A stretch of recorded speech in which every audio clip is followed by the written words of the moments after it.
ეს სოვნას აგრძელებს.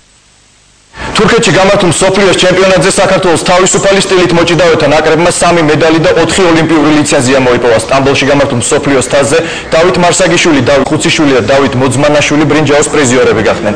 სამივე მოჭიდავემ საპრიზო ადგილის დაკავებით 2012 წლის ლონდონის ოლიმპიური ლიცენზიაც მიიღო. სამეულის გარდა ოლიმპიურ თამაშებზე იასპარეზებს მალხაზ ზარფუას თავისუფალი სტილით მოჭიდავეთა ნაკრებმა თურქეთში გამართულ მსოფლიოს ჩემპიონატზე 34 ქულა მიიღო და გუნდური მეხუთე ადგილი დაიკავა.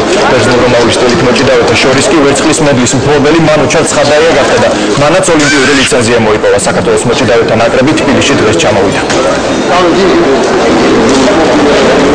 სირთულეებით გადააჭარბა ჩემპიონატმა ჩვენს მოლოდინს, მაგრამ მიუხედავად ამისა ჩვენ მოვიპოვეთ 1 ვერცხლის და 3 ბრინჯაოს медали, პლუს ამას 5 ლიცენზია ოლიმპიადის და ვფიქრობ, ეს არის ძალიან კარგი შედეგი ჩვენთვის. ერთ-ერთი უძლიერესი მსოფლიო ჩემპიონატი იყო, რაც კი მინახავს და რაც კი არსებობს ჭიდაობის ისტორიაში, რადგანაც როგორც მოგესალმებათ ოლიმპიური თამაშების ლიცენზიები თამაშდებოდა ყოველთვის ოლიმპიურ თამაშებს წინასწრებს ყოველთვის პირველ ეტაპზე რა თქმა უნდა აღნიშნავ ეს რომ ძლიერი მსოფლიო ჩემპიონატები შეიძლება მეტი გამოკეთებინა, მაგრამ ამჯერად ამ დაკავებულები მესამე ადგილი ავიღო და ოლიმპიური ლიცენზია გავაკეთე, რაც ეს ამ ეტაპისთვის დამაკავებელია.